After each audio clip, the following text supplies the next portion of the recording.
Bapak dan Mama, saudara dan saudari umat beriman yang terkasih dalam Tuhan, selamat sore, selamat berjumpa lagi dalam permenungan kita pada sore hari ini, Jumat 1 April 2022, pekan keempat masa Prapaskah. Mari kita berdoa dalam nama Bapa dan Putra dan Roh Kudus. Amin. Ya Allah yang kekal, kuasa dan rahim, kepadamu kami sampaikan pujian, syukur dan sembah bakti kami. Engkau adalah Allah dan pencipta kami. Bersihkanlah hati kami dan jadikanlah kami orang-orang yang cinta akan kebenaran dan kedamaian. Buatlah kami agar setia membaca, merenungkan dan menghayati firman-Mu di dalam kitab suci, di dalam keseharian hidup kami. Dengan pengantaran Kristus, Tuhan, penebus dan juru selamat kami. Amin. Mari kita mendengarkan Injil Tuhan yang diambil dari Injil Yohanes bab 7 ayat 1 sampai dengan 2, dilanjutkan ayat 10, ayat 25 sampai dengan 30. Tuhan bersamamu dan bersama rohmu. Inilah Injil Yesus Kristus menurut Santo Yohanes. Dimuliakanlah Tuhan. Sesudah itu Yesus berjalan keliling Galilea, sebab ia tidak mau tetap tinggal di Yudea, karena di sana orang-orang Yahudi berusaha untuk membunuhnya. Ketika itu sudah dekat hari raya orang Yahudi, yaitu hari raya Pondok Daun.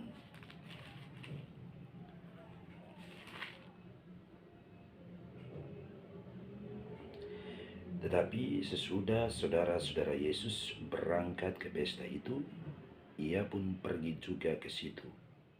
Tidak terang-terangan, tetapi diam-diam. Beberapa orang Yerusalem berkata, "Bukankah dia ini yang mereka mau bunuh? Dan lihatlah, ia berbicara dengan leluasa dan mereka tidak mengatakan apa-apa kepadanya. Mungkinkah pemimpin kita benar-benar sudah tahu bahwa ia adalah Kristus? Tetapi tentang orang ini kita tahu dari mana asalnya. Tetapi bila mana Kristus datang, tidak ada seorang pun yang tahu dari mana asalnya." Waktu Yesus mengajar di Bait Allah, ia berseru, "Memang aku kamu kenal dan kamu tahu dari mana asalku. Namun aku datang bukan atas kehendakku sendiri, tetapi aku diutus oleh Dia yang benar, yang tidak kamu kenal. Aku kenal Dia sebab aku datang dari Dia, dan Dialah yang mengutus aku." Mereka berusaha menangkap Dia, tetapi tidak ada seorang pun yang menyentuh Dia, sebab saatnya belum tiba. Demikianlah Injil Tuhan. Terpujilah Kristus. Bapak dan Mama, saudara dan saudari umat beriman yang terkasih dalam Tuhan. Kalau kita membaca perikop Injil Yohanes bab 7 secara keseluruhan, maka ada 4 pokok penting dalam perikop Yohanes bab 7 ini. Yang pertama, Yesus pergi ke Yerusalem untuk perayaan Hari Raya Pondok Daun, bab 7 ayat 1 sampai dengan 13. Yang kedua, kesaksian Yesus tentang dirinya, Yohanes bab 7 ayat 14 sampai dengan 24. Ketiga, pertentangan tentang asal Yesus, Yohanes bab 7 ayat 25 sampai dengan 36. Dan yang keempat, air sumber hidup, Yohanes 7 ayat 35, 37 sampai dengan 52. Tetapi yang kita baca dan kita renungkan hari ini hanya tentang Yesus pergi ke Yerusalem untuk merayakan Hari Raya Pondok Daun dan tentang pertentangan mengenai asal-usul Yesus. Hari Raya Pondok Daun atau Tabernakel adalah perayaan pengucapan syukur bangsa Israel atas hasil panen yang dirayakan selama 7 hari. Dalam ayat 1 sampai dengan 2 tertulis bahwa sebenarnya Yesus tidak mau pergi ke Yerusalem untuk merayakan pesta pondok daun tersebut, karena orang-orang Yahudi berusaha untuk membunuhnya. Karena Yesus menyembuhkan orang pada hari Sabat, dan Yesus pun menyebut dirinya sebagai utusan Allah dan putra Allah. Namun dalam ayat 10 dikatakan bahwa sesudah saudara-saudara Yesus berangkat ke Yerusalem untuk menghadiri pesta itu, Yesus juga pergi ke Yerusalem, tetapi secara diam-diam, tidak secara terang-terangan. Meskipun demikian, kedatangan Yesus ke Yerusalem tetap saja diketahui oleh orang banyak. Pada ayat 12 yang tidak kita baca, ada yang berkata, dia orang baik. Tetapi ada juga yang berkata, tidak, ia menyesatkan rakyat. Dan di ayat 14 sampai dengan 24 yang juga tidak kita baca, diceritakan bahwa Yesus masuk ke dalam bait Allah dan mengajar juga. Dan orang-orang Yahudi merasa heran dan memberi komentar, bagaimana orang ini mempunyai pengetahuan demikian tanpa belajar. Bapak dan Mama, saudara dan saudari umat beriman yang terkasih dalam Tuhan. Ajaran Yesus tentang kerajaan Allah dan mujizat-mujizat yang dilakukan Yesus menyebabkan pertentangan di kalangan orang Yahudi mengenai asal-usul Yesus. Dan karena pada hari raya Pondok Daun itu, Yesus mengajar dengan leluasa di bait Allah, sedangkan para pemimpin bangsa Yahudi tidak berbicara apa-apa, maka sebagian umat Yahudi berkata, mungkinkah para pemimpin umat Yahudi sudah percaya dan mengaku Yesus sebagai Kristus atau Mesias? Tetapi tentang Yesus itu, kita tahu dari mana asalnya. Mereka berkata seperti itu karena mereka tahu dari kitab suci bahwa Mesias akan datang dan akan lahir di Betlehem. Dan Yesus memang lahir di Betlehem, tetapi kemudian Yesus besar di Nazaret. Sehingga mereka berkata, kita tahu dari mana asal Yesus, yaitu Nazaret. Sehingga bagaimana mungkin Yesus Kristus atau Yesus adalah Mesias? Maka dalam pengajarannya di bait Allah pada hari raya Pondok Daun tersebut, Yesus pun sekali lagi memberi kesaksian tentang dirinya dengan berkata secara gamblang atau terus terang kepada umat Israel, memang aku kamu kenal, dan dari mana asalku.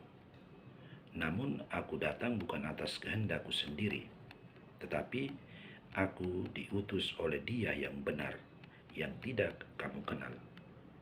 Aku kenal Dia, sebab aku datang dari Dia, dan Dialah yang mengutus aku. Dan karena ajaran Yesus dan mujizat-mujizat yang dilakukannya, sebagian umat Yahudi menjadi percaya kepada Yesus. Ayat 31. Namun para pemimpin bangsa Yahudi dan sebagian umat Yahudi tetap tidak percaya kepada Yesus, sehingga mereka berusaha untuk menangkap Yesus. Tetapi tidak seorang pun yang bisa menyentuh Yesus, karena saatnya belum tiba. Bapak dan Mama, saudara dan saudari yang terkasih dalam Tuhan, kita memang sudah percaya kepada Yesus sebagai Putra Allah, Tuhan, Mesias, dan Juru Selamat kita. Tetapi, apakah kita sudah mengenal Yesus dengan lebih baik? Apakah kita taat dan setia melaksanakan perintah-perintah Yesus dan menjauhi larangan-larangannya? Pada permenungan kita hari ini, saya mengajak kita untuk merenungkan kata-kata Santo Hieronymus, kata-kata Santo Paulus dalam suratnya yang kedua kepada Timotius bab 3 ayat 15 sampai dengan 15, dan kata-kata Mazmur 119 ayat 105 tentang kitab suci atau firman Allah sebagai berikut. Yang pertama, Santo Hieronymus berkata, tidak mengenal kitab suci berarti tidak mengenal Kristus. Melalui pernyataannya itu, Santo Hieronymus mau mengatakan tentang betapa penting dan betapa berharganya kitab suci bagi kita orang Katolik. Kitab suci menjadi sarana yang paling pertama dan utama bagi kita orang Katolik untuk mengenal Yesus Kristus. Mengapa? Karena di dalam kitab suci tercatat dan tersimpan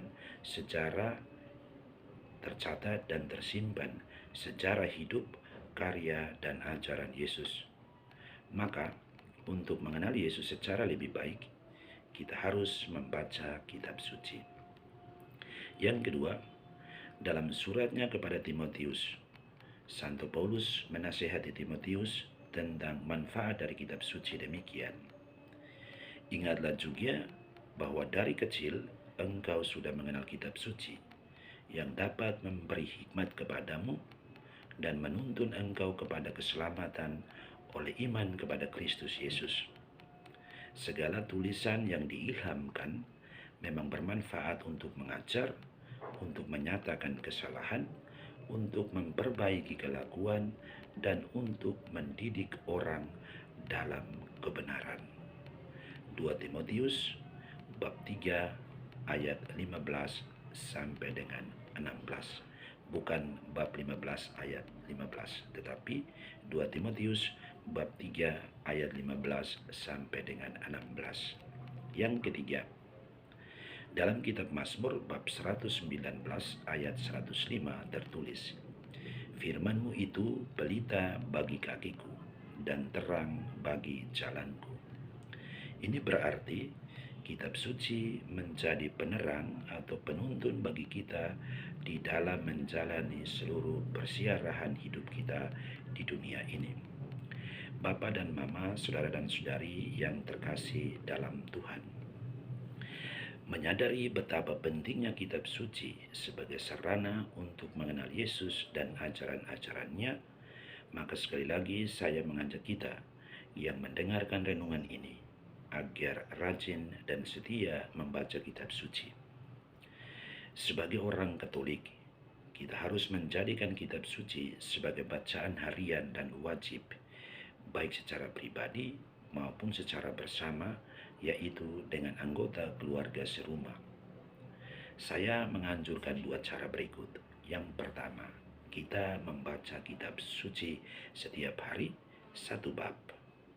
Kita bisa membacanya dari kitab Kejadian sampai dengan Wahyu, atau kita bisa membacanya dari Injil Matius sampai dengan kitab Wahyu. Yang kedua, kita pun bisa membacanya menurut kalender liturgi Gereja Katolik. Semuanya tergantung pada diri kita masing-masing. Bapa dan Mama, saudara dan saudari umat beriman yang terkasih dalam Tuhan, mari membaca kitab suci supaya kita semakin mengenal Yesus, semakin percaya atau mengimani Yesus, dan supaya kita tahu hukum-hukumnya dan kita hayati dalam keseharian hidup kita sebagai murid-murid Yesus. Tuhan memberkati kita. Amin. Tuhan bersamamu dan bersama rohmu. Semoga kita sekalian, hidup dan pekerjaan kita setiap hari, mereka semua yang kita doakan dan yang mengharapkan bantuan doa kita, mereka semua yang kita kasih dan yang mengasihi kita di mana saja berada, semua kegembiraan, harapan, kecemasan, kekhawatiran dan kesehatan kita masing-masing, juga istirahat kita pada malam hari ini dilindungi, dibimbing dan diberkati oleh berkat Allah yang Maha Kuasa, Bapa dan Putra dan Roh Kudus. Amin. Selamat malam, selamat beristirahat. Tuhan memberkati kita. Amin.